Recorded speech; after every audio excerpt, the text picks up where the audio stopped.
हम शुरू करें।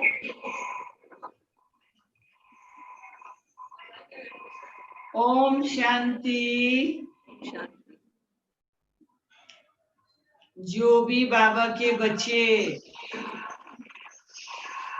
जहां से भी आज इस समय मीठी मीठी रूह रिहान करने के लिए इकट्ठे हुए हैं, उन सबको मेरा भी बहुत बहुत दिल से वेलकम है। और मुझे भी बहुत खुशी है कि वर्तमान समय हम एक दूसरे से नजदीक साइंस के साधनों के द्वारा पहुंच रहे हैं। और ऐसे कभी सोचा भी नहीं था कि हम आपको सुनेंगे, आप हमें सुनेंगे और इतनी दूरी को दूर कर देंगे। तो ये कमाल है वर्तमान समय की। बाबा ने तो कई बार कहा हुआ है कि सारे ड्रामा के अंदर लास्ट का समय अभी चल रहा है, संगम युग का। बहुत गई थोड़ी रही और थोड़ी की भी अभी थोड़ी रही। तो सतयुग गया, त्रेता गया, द्वापर गया, कलयुग गया, संगम भी अब हम यही कहेंगे अब जा रहा है। छोटा सा संगम युग, कमाल करने वाला संगम युग, आत्माओं का परमात्मा से मिलन कराने वाला संगम युग। उसके भी 84 ईयर चले गए, अभी बहुत थोड़ा समय है। और हम सभी जो जब से बाबा के बने हैं, बाबा के ज्ञान की बातों को समझकर पुरुषार्थ करके अपनी संपूर्णता को पहुंचने के लिए दिन रात लगे हुए हैं। और हर एक का ये लक्ष्य है कि हम संपूर्ण बन जाए। तो अभी का जो ये 2020 के ईयर में जो ये दुनिया के सामने सिचुएशन आई है, वो दुनिया की आत्माओं के लिए नई भी हो, लेकिन हम बाबा के बच्चों के लिए ये बात नई नहीं है। क्योंकि बाबा ने कहा था कि ऐसा समय भी आएगा जो आप नहीं कर सकेंगे, घर से बाहर नहीं जा सकेंगे। तो ये समय आ गया है। लोग कहते हैं इतनी बड़ी बीमारी आ गई, सारे विश्व में फैल गई, करोड़ों लोगों मरते जा रहे हैं, भविष्य बहुत खराब लग रहा है, बच्चे घर में बैठे हैं, पढ़ने नहीं जा सकते, काम करने वाले घर से काम करें, कैसी कैसी सिचुएशन सब आई है। तो ये सब हम सभी को पुरुषार्थ में हाई जंप दिलाने के लिए आई है। लोग स्ट्रेस में है, हम शांति में है। और मैं तो यही कहती हूं कि ये जो कोरोना वायरस बोलते हैं, कोविड-19 बोलते हैं, 19, मैं तो ये कहती ये तो क्राउन आया है हम सभी के लिए। रिस्पॉन्सिबिलिटी का क्राउन है संगम में। और सतयुग में जो नई दुनिया का हमें क्राउन मिलने वाला है, उसकी प्रैक्टिस का एक बहुत गोल्डन चांस है। वैसे भी बाबा के बच्चे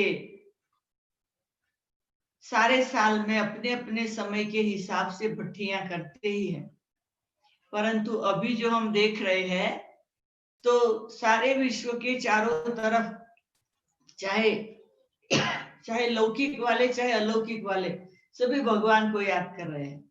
और हम बच्चे तो इतना समय जो कुछ पढ़ा हुआ है, सुना हुआ है, मनन चिंतन किया हुआ है, उसको प्रैक्टिकल में अनुभव करने का सुंदर समय से पास हो रहे हैं। तो ऐसे समय पर अगर हम कहें कि हर परिस्थिति में शीतल कैसे रहना, तो मुझे इस बात पर आप सबको बताने के लिए बहुत खुशी होती है कि अभी का जो समय है वो कैसे का नहीं है, ऐसे का है। कैसे करे ये क्वेश्चन किसी भी बात में नहीं करना है। क्यों? क्योंकि अभी बहुत थोड़ा समय रह गया है, तो हमें जो भी कुछ करना है वो भी कर लेना है। अगर अभी नहीं करेंगे तो आगे जो बहुत इससे भी जास्ती खराब समय आने वाला है, जब भी खाना ढूंढना पड़ेगा, पानी ढूंढना पड़ेगा, फ्रेश एयर भी नहीं रहेगी। अभी तो जो बीमार है वो सफर हो रहे हैं, फिर तो एक एक व्यक्ति सफर होंगे क्योंकि फ्रेश एयर नहीं होगी, एटॉमिक वॉर होगी, नेचुरल कैलेमिटीज होगी, बहुत प्रकार की बातें आएगी। तो उस समय हम जीने के लिए जो जरूरियात है वो ढूंढने में लग जाएंगे।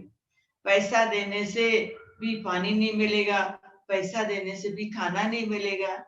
तो ये सब बातें जो है आगे चल के आने वाली है। तो अभी हमें क्या करना है कि हमें एडवांस में, अब थोड़ी सी बात आई है तो एक बहुत भयानक दृश्य सामने लाना है, इससे भी बुरा दृश्य आने वाला है।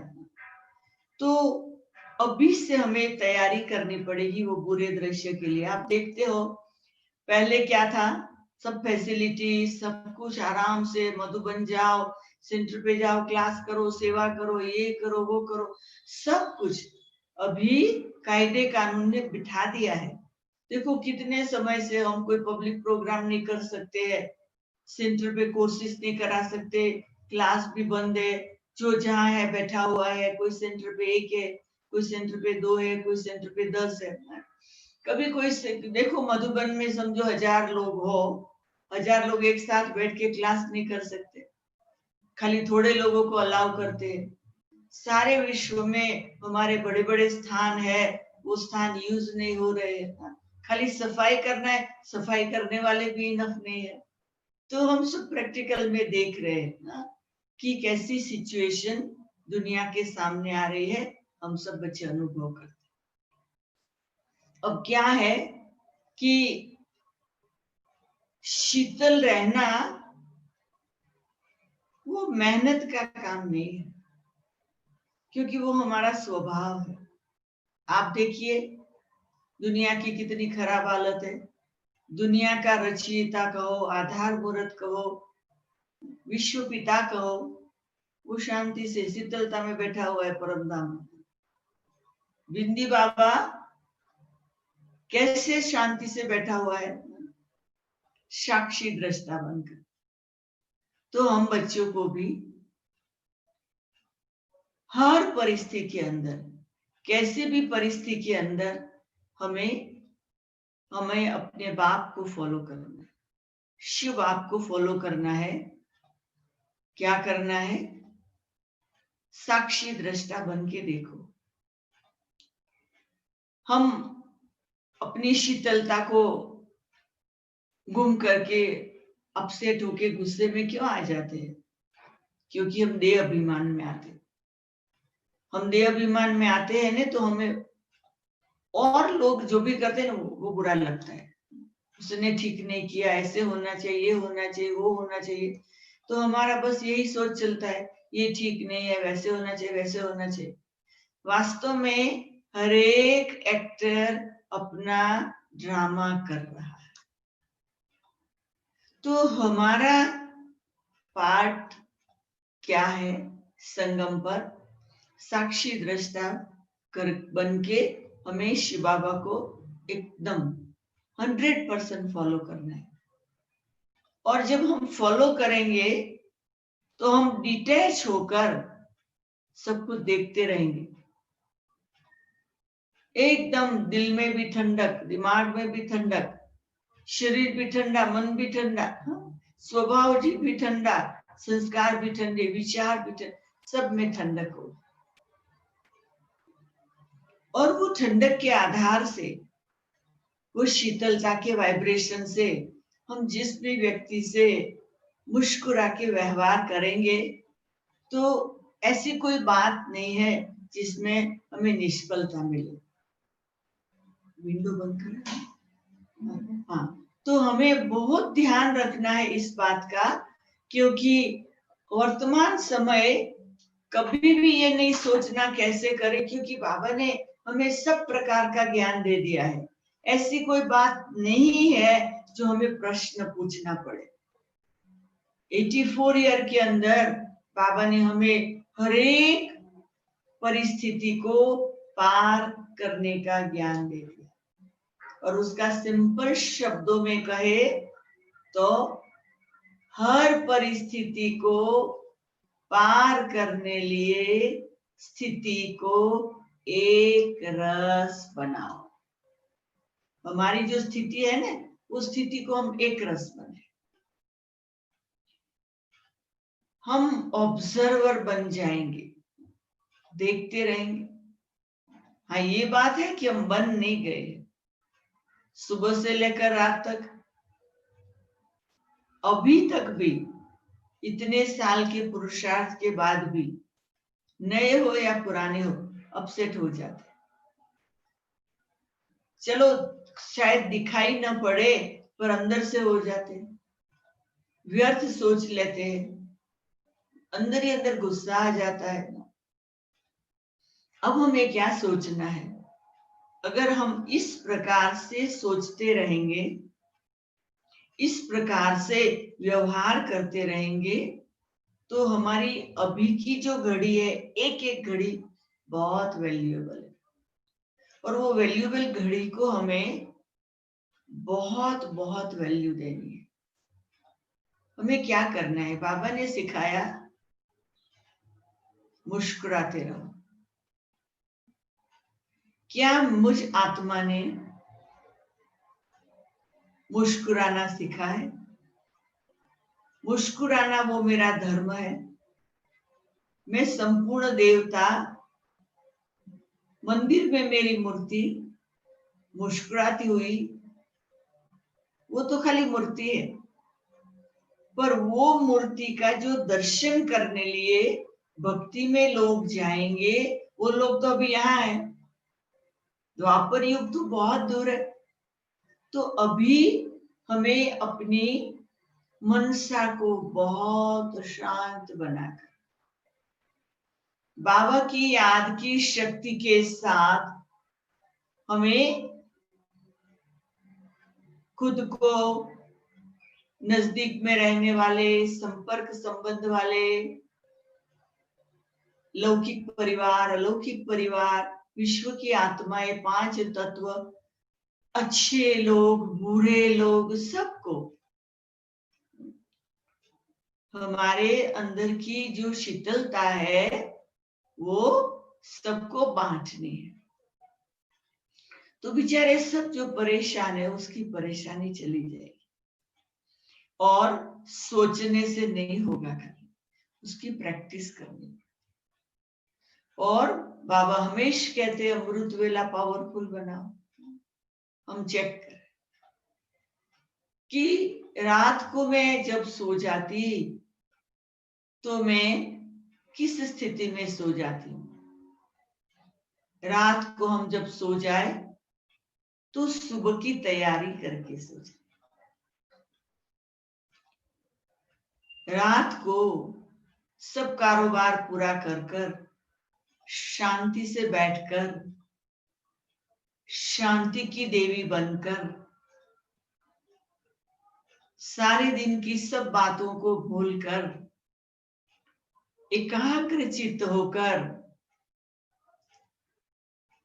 बाबा जो शांति का सागर है, वो सारी शांति की जो किरणें हैं, वो बाबा में से हमें अपने में डाउनलोड करनी, हमें अपने में भरनी है।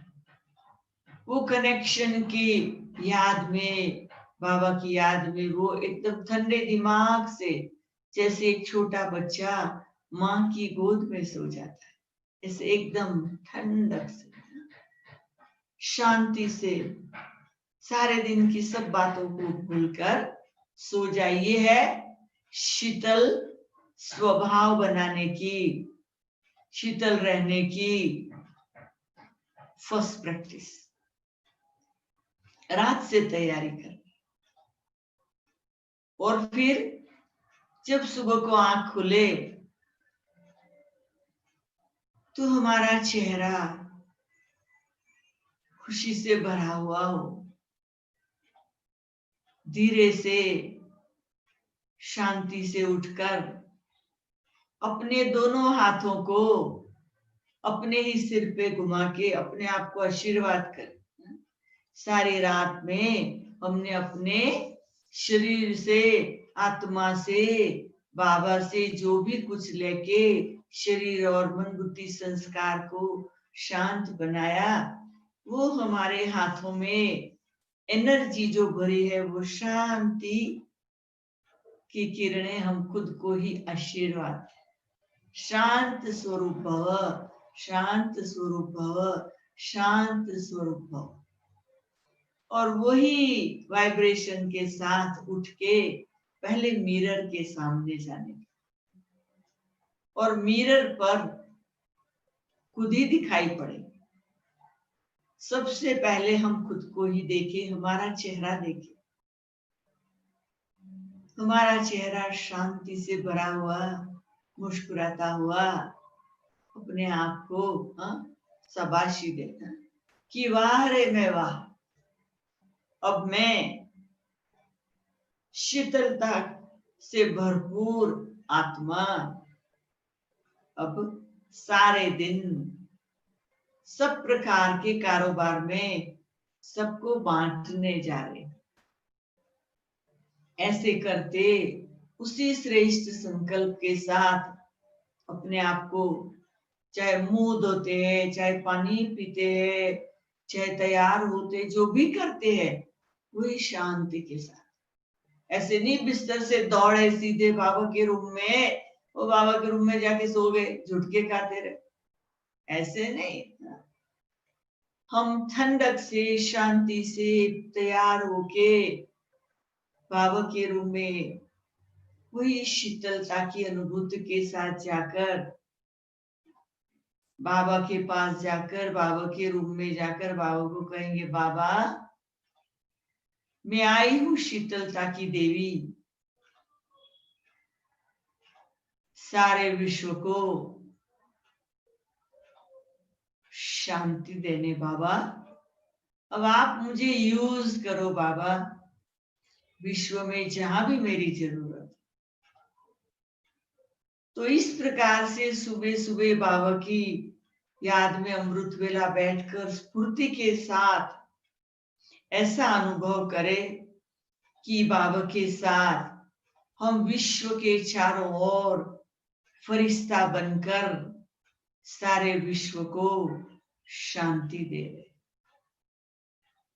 इस प्रकार से जब हमारा 45 मिनट, 1 घंटा एकदम इतना सुंदर रीति से जाएगा, बाबा से रूम से निकलेंगे, बाबा के रूम से निकलकर धीरे धीरे जो भी कारोबार करे वही खुशी और शीतलता के साथ करे। ऐसे नहीं अमृत वेला कर लिया, जल्दी जल्दी दौड़ के जाके बिस्तर में घुस गए, बिस्तर में गए, रजाई ओढ़ के सो गए। अरे ऐसे नहीं, जो पावर लिया वो पावर को एक्टिवेट करना है, डल नहीं करना। चाहे आप किचन में जाओ, चाहे आप अपने रूम को ठीक करो, चाहे थोड़ा वॉक कर लो, स्नान आदि करो, जो भी आप करना चाहे, परंतु वो जो सुबह को ली हुई वो शांति की शक्ति है, वो मुस्कुराते हुए चारों तरफ फैल रही है। वही अनुभूति के साथ अपने शरीर को भी एकदम जैसे रथ को तैयार करें। जब हम अपने शरीर को भी उस शांति के वाइब्रेशन देंगे तो वो शरीर भी हमें साथ देगा। शरीर के अंदर आप सोचिए कितने सारे ऑर्गन है, हम कभी वो एक एक ऑर्गन का सोचते भी नहीं। वो सारे ऑर्गन ठीक चले, कोई ऑर्गन हमें कोई तकलीफ न दे, इसलिए फर्स्ट तो हमें हमारे सारे शरीर के एक एक ऑर्गन को वो शांति की किरणें देनी। शांत मन, शांत तन, वो चारों तरफ शांति रखेगा। उसके बाद तैयार होके मुरली क्लास करना है, जो भी करना है, तो हम औरों को न देखें, हम अपना जो भी करना है कर। चाहे किचन में कुछ तैयारी करनी है, चाहे सब्जियां काटनी है, चाहे दूसरा कुछ काम करना है, चाहे ऑफिस कुछ भी है, परंतु हमारी जो अंदर की शांति वो बाहर मुस्कुराहट के रूप में आएगी, मीठी वाणी के रूप में आएगी, लोगों को वरदानी बोल के रूप में अनुभव होगी।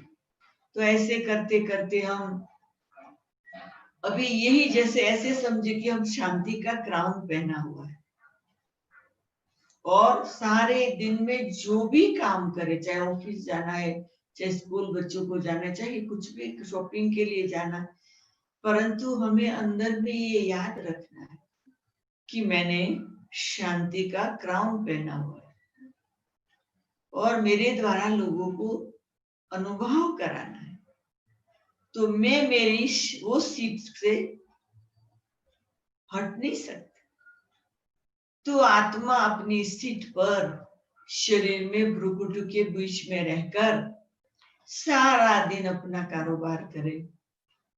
तो रात को जब फिर वापस बैठेंगे ना, तो क्या लगेगा? दिन बहुत अच्छा गया, बहुत शांति का अनुभव रहा, बहुत आत्माओं की सेवा कर सके, बहुत खुशी हुई। तो ये प्रैक्टिकल में हर दिन करना है, ऐसे नहीं एक दिन कर लिया, हर दिन करना है।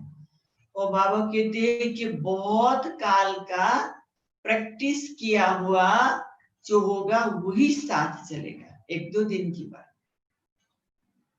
तो ऐसे हमें घड़ी घड़ी संगम युग में, ब्राह्मण जीवन में ये प्रैक्टिस करते ही रहना है। कभी ऐसे अंगुली नहीं करे उसने ऐसे किया, वो हमें चांस नहीं देते और हम ये नहीं कर सकते। कभी ये न सोचे हमने ही किया था कल पहले और हमें ही अभी करना है। चलो अब तक जो भी हुआ वो अच्छा था।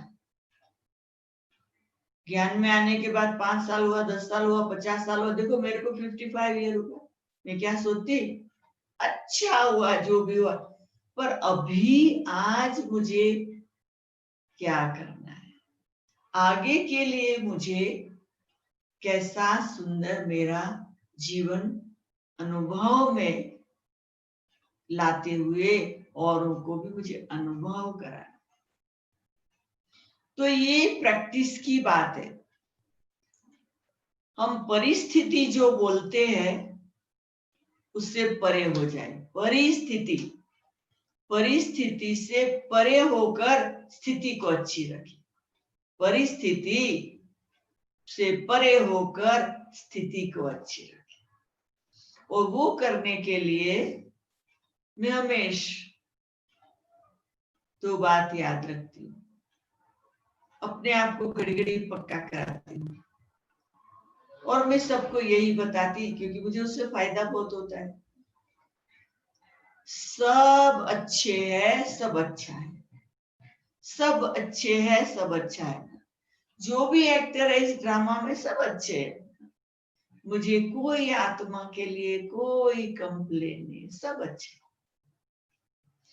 और जो हो रहा है ड्रामा में हर सेकंड अच्छा है, सब अच्छे है, सब अच्छा है, सब अच्छे है, सब अच्छा है। ये जैसे एक मंत्र हो गया। अभी ये 2 मंत्र से मुझे ना कोई व्यक्ति बुरी लगती, ना कोई बात बुरी लगती। मुझे याद है एक बार किसी ने मुझे कहा कि देखो ना ये टेररिस्ट लोग कितना खराब काम करते, तो मैंने मुस्कुराया। बोला क्यों आप खाली मुस्कुराते हैं, कुछ बोलते नहीं है, आप क्या समझते? तो मैंने फिर मुस्कुराया, तो कहा कुछ कहो ने। तो मैंने कहा नहीं, वो बहुत अच्छा कर रहे, वो शिव बाबा को मदद कर रहे। इतनी बड़ी दुनिया को विनाश करना है ने, शिव बाबा अकेला पहुंच नहीं पाएगा। तो हम बच्चे स्थापना में मदद करते, वो विनाश में मदद करते। तो वो भी तो शिव बाबा के बच्चे, हम भी शिव बाबा के बच्चे। तो मैंने कहा मेरी लिस्ट में टेररिस्ट भी खराब नहीं है। क्यों? क्योंकि उन्होंने जो हिम्मत है, एक बॉम्ब लेकर अपने पेट पे बांधकर खुद मरने तैयार हो जाते। किसी भी फील्ड में जाके खड़े हो जाए, बॉम्ब चालू हो जाए, उनको पता है खुद भी मरेगा और तो मरेंगे पर खुद मरेगा। हम में वो ताकत है क्या? हम बाबा के बच्चे हैं। वो तो बॉम्ब जान के कि ये मैं मरने वाला हूं, वो हिम्मत से जाता है। और हमें परमानेंट जो आत्मा का ज्ञान मिला, वो भी याद रख के हम सारा दिन ये नहीं करते। तो हम अच्छे कि वो अच्छे? तो मेरे हिसाब से मैंने यही जवाब दिया, वो हमारे से अच्छे। तो कहने का मतलब है, हमें राइट नहीं है किसी भी व्यक्ति के लिए इशारा करके कहने का कि वो अच्छे लोग नहीं है। सब अच्छे लोग हैं, सब अच्छे, सब अच्छे। बाकी हमारे प्रैक्टिकल जीवन के अंदर हमें अपनी दिनचर्या को ठीक रखना है। रोज बाबा की मुरली से कोई पॉइंट को एक पकड़ के उस बात की प्रैक्टिस करते रहना है। और कोई भी बात में रिएक्ट नहीं होना है। हम क्या करते हैं, कोई बात अच्छी नहीं लगती, तुरंत रिएक्ट हो जाते हैं। तो जो रिएक्ट होते हैं ना, उसका फिर असर हमारे तन मन पर आता है, हमारे व्यवहार पर आता है, कारोबार पर आता है। तो जो हमारी शीतलता है ना, वो गुम हो जाती है। फिर उसको वापस लाने में फिर टाइम लगता है। तो हमें ये ध्यान रखना है कि मैं मेरी शीतलता की जो विशेषता है उसको भूल न जाए। मुझे याद आता है कि मैं ज्ञान में आई ना, तो ये सारे गुण आत्मा में क्या है वो सारा कोर्स कर लिया। फिर 1 साल हुआ, 2 साल, फिर सरेंडर भी हो गए 6 मास में। फिर बाबा के घर में आ गए ना। तो मुझे ना जो पढ़ते थे वो स्टडी करना अच्छा लगता था। तो जब जब भी टाइम मिले मैं प्रैक्टिस करती थी। रात को नक्की करती थी, कल सुबह को मैं शांति की देवी सारा दिन। फिर सारे दिन में बहुत टेस्ट पेपर आते थे, जो बात नक्की करो उसी बात के टेस्ट पेपर। फिर रात को मैं चेक करती थी कितने परसेंटेज पास हुए। फिर दूसरे दिन सुख की देवी, फिर आनंद की देवी, तो ऐसे एक एक, फिर पवित्रता की देवी। तो उस समय शुरू में ये सब बात की जो प्रैक्टिस की, तो आत्मा में वो रस बैठा हुआ है। तो मैं बचपन से जब से ज्ञान में आई, कोई ना कोई प्रयोग करती रहती हूँ। मैं कभी उम्र नहीं देखती हूँ, मैं कभी लोगों को नहीं देखती हूँ, मैं कितनी सेवा है वो नहीं देखती हूँ, सब सुविधाएं है कि नहीं वो नहीं देखती, वो कुछ नहीं देखती हूँ। कोई बीमारी आती उसको भी नहीं देखती हूँ। मेरे साथ रहने वाले लोग जैसे भी है, पर सरेंडर होके सेवा करे तो कितने अच्छे। तो मैं अपने पुरुषार्थ की स्पीड को किसी भी बात से रोकती नहीं। तो मुझे ये नए नए प्रयोग करने में बहुत अच्छा लगता है, बहुत खुशी होती, बहुत मजा आता। तो अभी वर्तमान समय, अभी ये जो इस साल की शुरुआत से ही जो बीमारी का वातावरण एक देश से दूसरे, तीसरे, चौथे ऐसे फैलते फैलते हमारे देश में भी मार्च की शुरू में आया। तो फिर हमको पता चल गया कि दुनिया में जहां जहां ये बीमारी जाती, गवर्नमेंट कायदे निकालती है, लॉकडाउन कराते हैं, एक दूसरे से दूर रहना है। तो ये सारा पता चलने लगा। तो तुरंत ही हम लोग घर में 10 थे, सोच लिया अभी क्लास वाले नहीं आएंगे, अब बाहर नहीं जाना, शॉपिंग के लिए नहीं जाना, प्रोग्राम नहीं करने हैं। तो हम लोग, अभी हमारे जो वर्कर है इतना बड़ा घर में 12-15, उनको भी छुट्टी देनी है, सारा घर साफ करना है।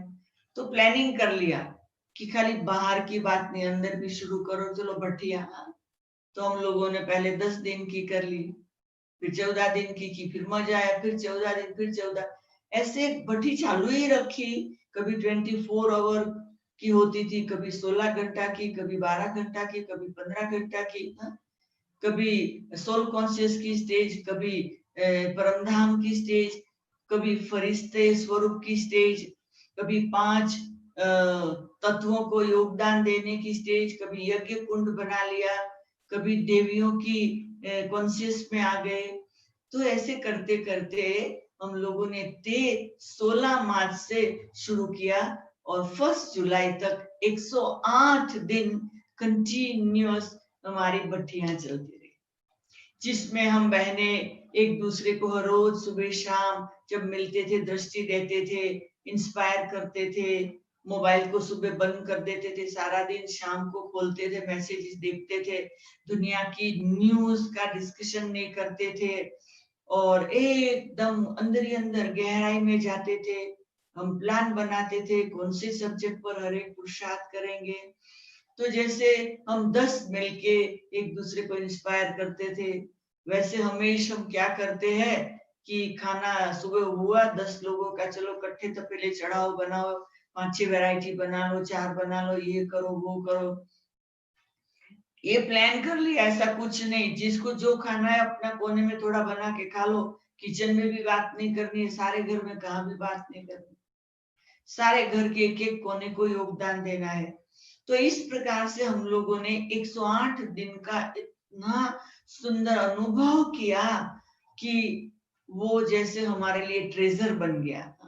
और फिर 2 जुलाई से 17 जुलाई तक हम सब ने नक्की किया कि सारे दुनिया के जिसको जहां भी फोन करना है, मैसेज देना है, अनुभव सुनाना है, अपने ये प्रयोग के अनुभव सुनाते रहो सुनाते रहो। तो फिर सारे घर में जैसे एंजल्स अभी शेयरिंग करने लगे, तो इतनी सुंदर खुशी की लहर थी। और उसके बाद फिर हम लोगों ने अभी 18 जुलाई से 31 जुलाई फिर 14 दिन के लिए विशेष पावरफुल एकदम भट्टी ऐसी की है जिसमें हर एक बहन ने अपना एक एक कॉर्नर बनाया है, केव बना लिए, एक एक कॉर्नर एक नक्की कर दिया। तो सारे दिन में जब भी कारोबार से फ्री होते वहां बैठे, तो उनको ढूंढना है, वही कॉर्नर में ढूंढना है। और वो एक एक बहन को जैसे एक एक देवी का टाइटल दे दिया है, एक एक गुण के साथ। तो जैसे मुझे मिला है दया की देवी, तो मैं दया की देवी हूँ 14 दिन के लिए, जैसे दया दया दया सबके ऊपर, तो मैं दया की देवी हूँ। तो सबको जैसे अपना वो गुण याद है, कोई शीतलता की देवी है, कोई आनंद की देवी है, हर एक को अलग अलग टाइटल मिला है। तो इस प्रकार से हम लोग नए नए रीति से करते रहे। तो अभी का जो समय है उसको हम परिस्थिति नहीं कहेंगे, इसको हम कहेंगे बहुत सुंदर गोल्डन चांस है स्थिति बनाने का। तो जब गोल्डन चांस है तो हम क्यों किसी बात का इंतजार करें, हम अपनी स्थिति को बना लें। और जब अभी हमारी स्थिति बन जाएगी तो वो जैसे आने वाले समय के लिए एक हमारे पास जैसे एक बहुत सुंदर इंस्ट्रूमेंट हो जाएगा। और क्या है कि हमें अपना इतना जो ज्ञान है ना, तो वो क्या करते हैं, हम सारा दिन पढ़ते रहते हैं, सोचते रहते हैं, बहुत सारे क्लासेस सुनते रहते हैं, बहुत कुछ करते हैं ना। तो ये बेचारा छोटा है, ये हमारा ब्रेन है ना, इतना छोटा, और उसमें आत्मा तो एकदम छोटी है। अब उसकी कैपेसिटी कितनी, अब जब ओवरलोडेड करें ना तो शांति चली जाती है। क्यों? क्योंकि अरे हमारे पास इतने क्लासेस है, कब सुनेंगे, अरे हमारे पास इतने मैसेजेस आ गए मोबाइल में, कब बैठ के मैसेजेस सुनेंगे, अरे हम कब सबका जवाब देंगे, अरे हमको इतने सब काम है कब करेंगे।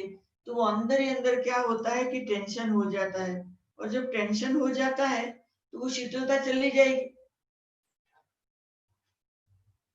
कोई हमारा नहीं है, कुछ ये दुनिया का रहने वाला नहीं है, कोई हमारे लिए रुका हुआ नहीं है। अभी खाली हमारा बाबा हमारे प्यार के लिए रुका हुआ है। बाबा कहते मिठरा घुर्त गुरे, तुम हमें प्यार करो तो हम तुम्हें प्यार करें। तो भगवान अभी हमारे प्यार के लिए रुका है। यही समय है जब हम भगवान को प्यार कर सकते, तो हम क्यों ना उसी बात में लगे रहे।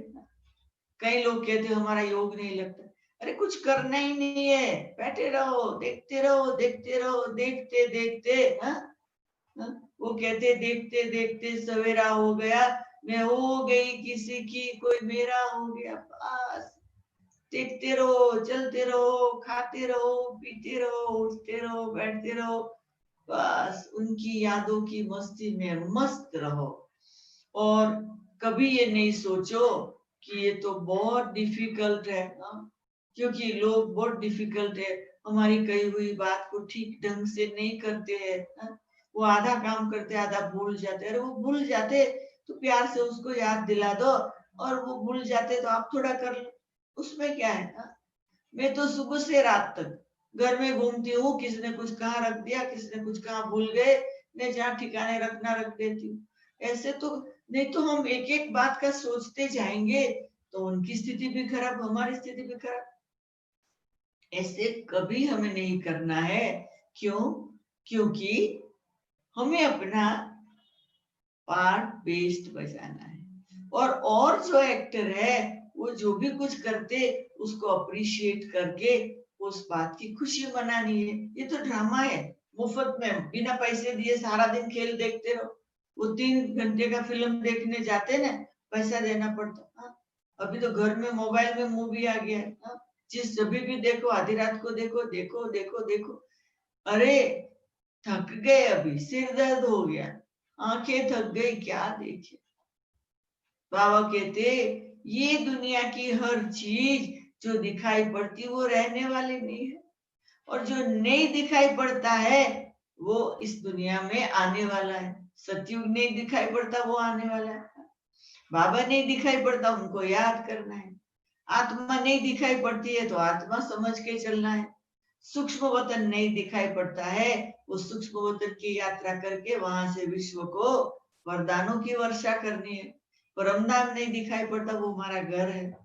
तो ये सब बातों को हमें बहुत बहुत गहराई से सोचना है, समझना है, और यही हमारा जीवन है, ऐसा हमें पक्का कर लेना। इसमें मजा बहुत आएगी। मैं तो बचपन से भगवान को ढूंढती थी। अभी 20 साल की उम्र में जब बाबा मिला, बस नक्की कर दिया कि अभी बाबा जो कहता है वो बात में हमें एकदम पक्का होके उड़ती कला में उड़ना है ना। तो तब से लेकर आज तक मैंने यही बात याद रखी। मैं न अपनी उम्र बढ़ती है उसको देखा, न मेरे सामने परीक्षा आती वो देखा, न मेरे सामने परिस्थितियां आती, सिचुएशन आती वो देखा, कुछ नहीं। मुझे चलना है, मुझे चलना है, मुझे चलना है, बस मुझे अपनी मंजिल पर पहुंचना है, मुझे लेट नहीं होना है। कहाँ पहुंचना है, जैसी वैसी सीट नहीं चाहिए, मुझे तो बाबा की बाजू में बैठना है। मेरे को नशा चढ़ता कि बाबा अभी ये जब से यज्ञ रचा साकार बाबा के समय में बहुत लोग सरेंडर हुए। अब मैं 1965 में आई, मैं सरेंडर हुई, और फिर 69 में बाबा गए। तो उसी बीच में हमने देखा कि ऐसे कोई खास सरेंडर नहीं हुए थे। तो मुझे होता था मैं लास्ट सरेंडर हूँ, तो मुझे बाप का नाम बाला करना है। तो क्या है कि अगर मैं शुरू से लेकर परिस्थितियां देखती तो भारत में भी बहुत परीक्षाएं आई थी, और विदेश में आई, अफ्रीका में हर कदम में परीक्षा थी। तो हमने परीक्षा को नहीं देखा। ऐसी ऐसी परीक्षा अफ्रीका में हम आए तो आई कि वो परिस्थिति हमें धक्का लगा के वापस भारत भेज दे।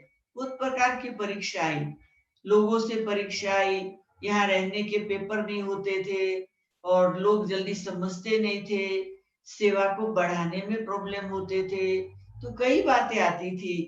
तो जो भी बातें आती थी, और यहाँ लोग जल्दी सरेंडर भी नहीं होते हैं, जल्दी टीचर्स भी नहीं निकलते, जल्दी स्टूडेंट भी नहीं निकलते हैं, तो कई बातें आती।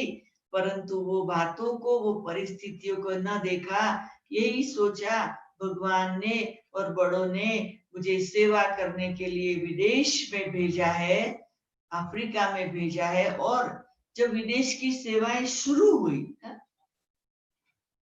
1974 में, धीरे धीरे विदेशों में सेंटर खोलने का काम शुरू हुआ। अब मैं शुरू में ही विदेश में आई हुई, अगर मैं ही डर के चली जाऊं, अगर मैं ही परिस्थितियां देख के चली जाऊं, तो बाकी लोगों को कैसे उमंग आएगा। तो मैंने ये नक्की किया कि मुझे पीछे हट नहीं करना है, मुझे आगे बढ़ना है, आगे बढ़ना है, आगे बढ़ना है। आज 45 ईयर हो गए अफ्रीका में ये करते करते। बहुत बातें आती भी, हमने बातों को नहीं देखा, हमने बाप को साथ रखा और हमने अनुभव किया कि हमको बाबा की बहुत बहुत मदद मिलती है। हर कदम में बाबा की मदद। मैं आपको परिस्थिति में शीतलता का स्टेज कैसे रखे उसका खाली एक एग्जाम्पल सुनाती हूँ कि एक बारी हमारे यहाँ के नैरोबी के सेंटर पे कोई एक यंग लड़का आया और आके रिसेप्शन में पूछता है कि आपके यहाँ के डायरेक्टर कहाँ है। तो रिसेप्शन से उन्होंने मुझे फोन किया कि कोई आया है मिलने। हमने कहा उनको बोलो बैठे, मैं भोजन करे फिर आती हूँ। बोला नहीं नहीं, वो बहुत गुस्से में है, जल्दी आओ, उसको मिलना है। हमने अपना शांति से बिना कोई सोचे हाथ बात धो के खाना की थाली ढक के हम गए रिसेप्शन में। हमने कहा ओम शांति भाई बोलो। तो वो गुस्से में था ने, तो कहा आपसे मेरे को बात करना है। तो हमने कहा भले करो, चलो आओ बैठो। हमने ऑफिस में बिठाया और कहा बोलो।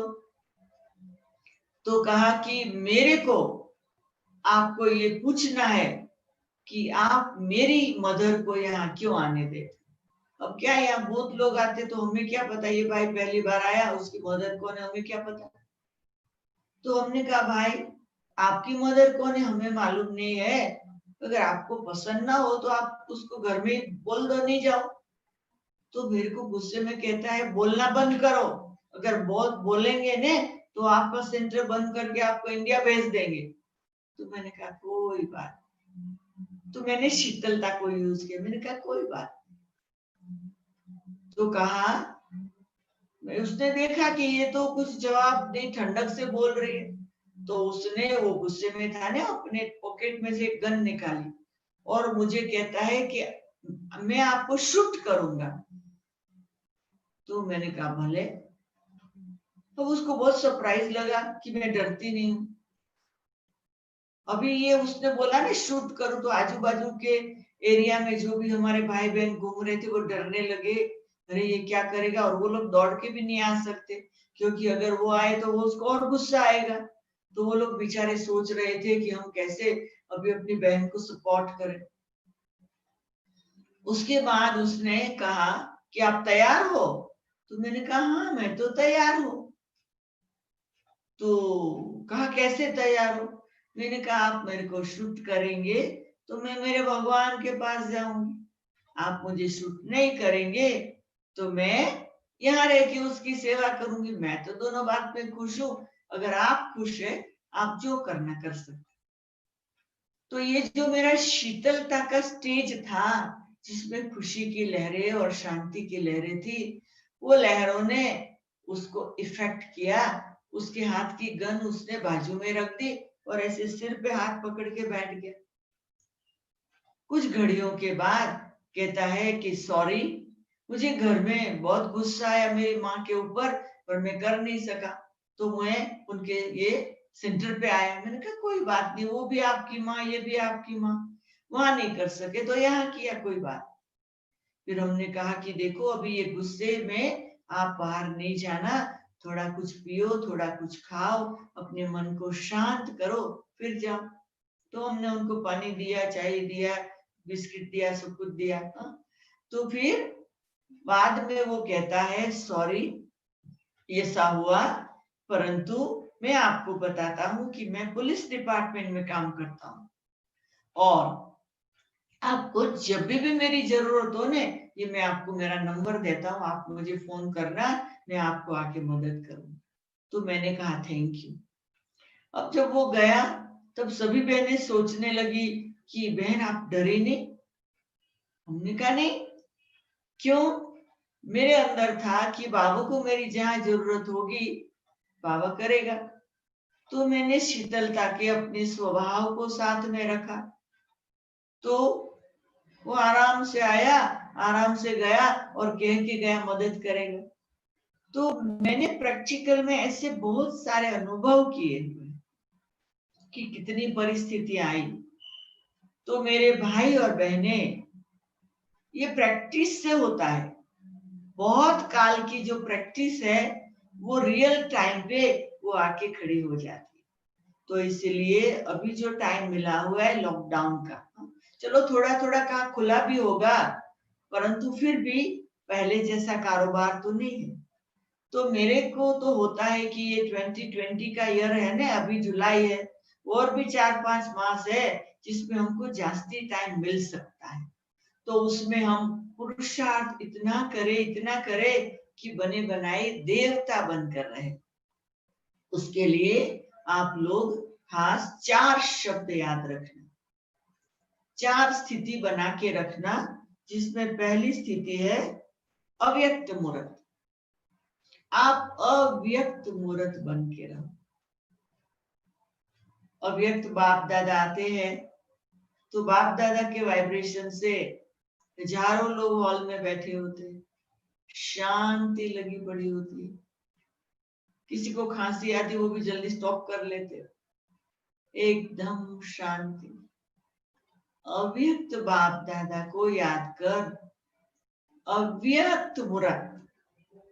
तो ये अव्यक्त मूर्त शब्द को अपने अंदर प्रिंट कर कि मुझे अभी का बाकी का समय अव्यक्त मूर्त होके रहना है। दूसरा अलौकिक मूर्त।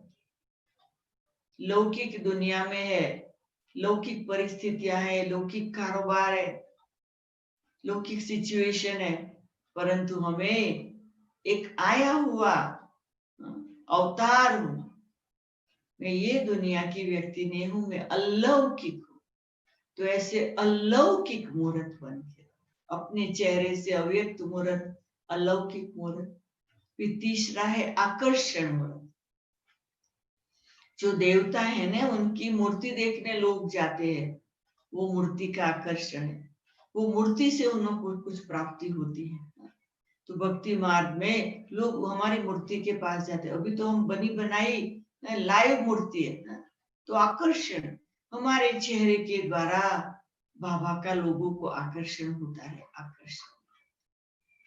और चौथा है हर्षित मूर्त। सारा समय देवताएं हर्षित मूर्त होती।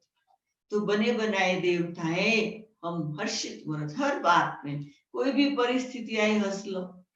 जब हंस लेंगे ना तो अपने आप ठीक हो जाएगा। तो ये 4 शब्द से गांठ बांध लो, अव्यक्त मूर्त, अलौकिक मूर्त, आकर्षण मूर्त, हर्षित मूर्त। फिर आप देखो कि जो आपका ये है ना सब्जेक्ट, कि हर परिस्थिति में हम शीतल बन के कैसे रहे। तो ये बिल्कुल डिफिकल्ट नहीं होगा। बाकी अभी कुछ घड़ियां है, तो मैं चाहूंगी कि आप लोगों को अगर कोई प्रश्न पूछना है तो भी बाकी जो थोड़ा समय है उसमें कुछ पूछना चाहे तो पूछ सकते। और आप अपना अनुभव सुनाने से अच्छा है, थोड़ा सा ज्ञान में आए। शीलाबेन, गीता का भगवान का जो आपने किया था थोड़ा सा सुना दो आप। शीलाबेन आपका आवाज है वो एको करता है, हमारे तक क्लियर नहीं आ रहा है। थोड़ा आवाज कम कराओ, मेरे को सुनाई नहीं पड़ता, एको हो रहा है। थोड़ा कम आवाज करो। हाँ माइक, हाँ अभी बोलो, अभी बोलो। सुनाई नहीं पड़ता है, पहले बहुत बड़ा आवाज हुआ, अभी नहीं सुनाई पड़ता है। मेरे तक क्वेश्चन वो एको के रूप में आता है। गीता के भगवान पर आपने जो लिखा था अनुभव, उस अनुभव के आधार से थोड़ा सुनाइए तो अच्छा लगेगा। अच्छा ठीक है। तो क्या है कि मैं जब ज्ञान में आई ने तो मैं एमए विद फिलोसॉफी साइकोलॉजी के साथ कर रही थी। मैं अपनी कॉलेज की डिग्री ले रही थी। तो उसमें मेरा मेन सब्जेक्ट था गीता का भगवान। जब मैं ज्ञान में आई, जब साकार बाबा से मिले, तो दादी जानकी ने सारा बताया। मेरा नाम है ना वो रंजन था, तो बाबा ने कहा तेरा नाम रंज गुस्से से शुरू होता है। मैंने कहा रंज न बाबा, गुस्सा मतलब नहीं है। तो बाबा ने कहा नहीं, वो रंज से शुरू होता, इसलिए बाबा तेरे को फिलोसोफर बच्ची कहेगा, क्योंकि तू फिलोसॉफी पढ़ती। फिर बाबा कहते वो तो बहुत लंबा नाम है। चलो बाबा तेरे को, तुम वेद पढ़ती हो ने, तो तुमको अभी वेदांती, वेदों का अंत बाबा दे रहा है। तो ऐसे करके बाबा ने नाम दिया। बाबा ने नाम भी दिया, बाबा ने ड्रेस भी दिया, बाबा ने शॉल भी दिया, बाबा ने रिंग। फर्स्ट ट्रिप में ही बाबा ने जैसे मेरे को सजा दिया और सजा दिया, और ऐसा मेरे को अनुभव करा दिया कि मुझे किसी बात में इंटरेस्ट नहीं रहा। तो अभी मैंने नक्की किया कि अरे गीता का भगवान तो शिव है, तो अभी मैं क्यों झूठा पढ़ूं। मेरे को एग्जाम देनी है, तो मैं मेरी एग्जाम में अभी लिख दूं कि गीता का भगवान शिव है, कृष्ण नहीं है। तो मैंने अपनी एग्जाम में लिख दिया।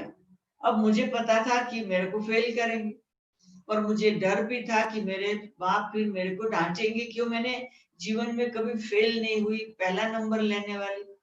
तो मैं एग्जाम दे के जल्दी जल्दी मधुबन चली गई, और मधुबन जाके फिर बाबा को बोला, बाबा मैं तो एग्जाम में ऐसा लिखा है कि गीता का भगवान शिव है।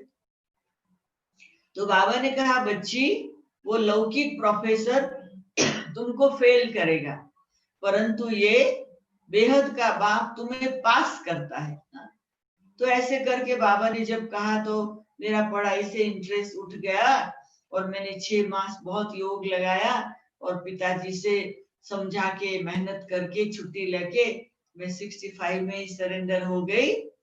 तो इस प्रकार से मतलब मैंने अपना एग्जाम में लिख दिया था गीता का भगवान, क्योंकि मुझे अभी डिग्री, पहले तो मेरे पिताजी को था वो मुझे पीएचडी कराएगा, तो अगर मैं पास हो जाती तो मुझे करना पड़ता, तो मुझे जबरदस्ती फेल होना ही था, वो मेरा लक्ष्य था कि फेल होगी तो आगे बात ही नहीं चलेगी। तो इस प्रकार से मतलब मेरा ये गीता का भगवान मैंने लिखा हुआ था जी। और कुछ?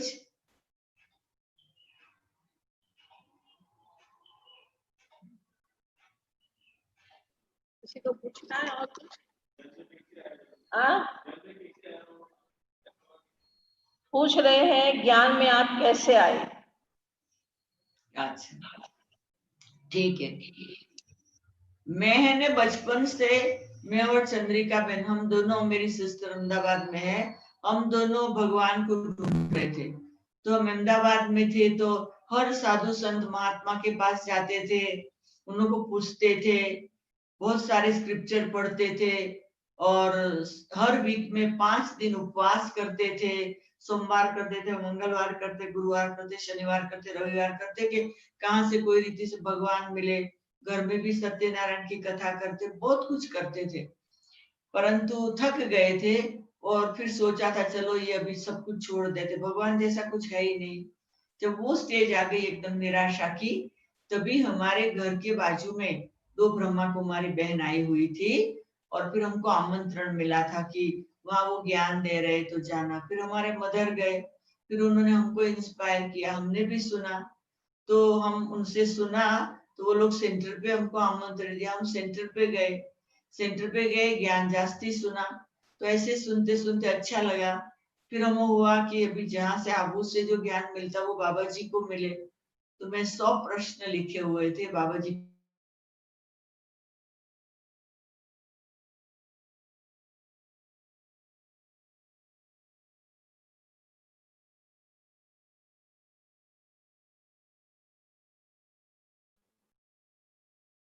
आपकी आवाज नहीं आ रही है बहन जी।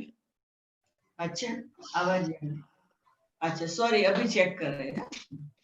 अभी ओके ओके आया? हाँ जी हाँ जी। अच्छा, तो क्या है कि फिर मतलब तो वो बाबा ने मेरे को जब दृष्टि दी ने, तो बहुत सुंदर अनुभव हुआ मुझे, साक्षात्कार हो गया लाइट का। और उसके बाद फिर मुझे निश्चय हो गया कि ये ज्ञान बहुत सच्चा ज्ञान है।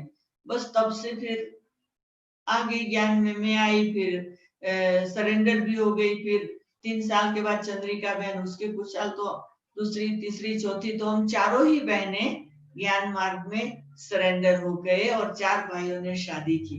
माँ बाप भी ज्ञान में चल पड़े, 4 भाई भी ज्ञान में कांटेक्ट में रहे, परंतु वो लौकिक कारोबार के साथ, और हम सरेंडर हो गए। और फिर 6 साल वो सरलाबेन के साथ रहे, फिर 3 साल स्वतंत्र सेंटर अहमदाबाद में चलाया, 3 साल बॉम्बे में रहे, और उसके बाद हम अफ्रीका में आए। ऐसा था।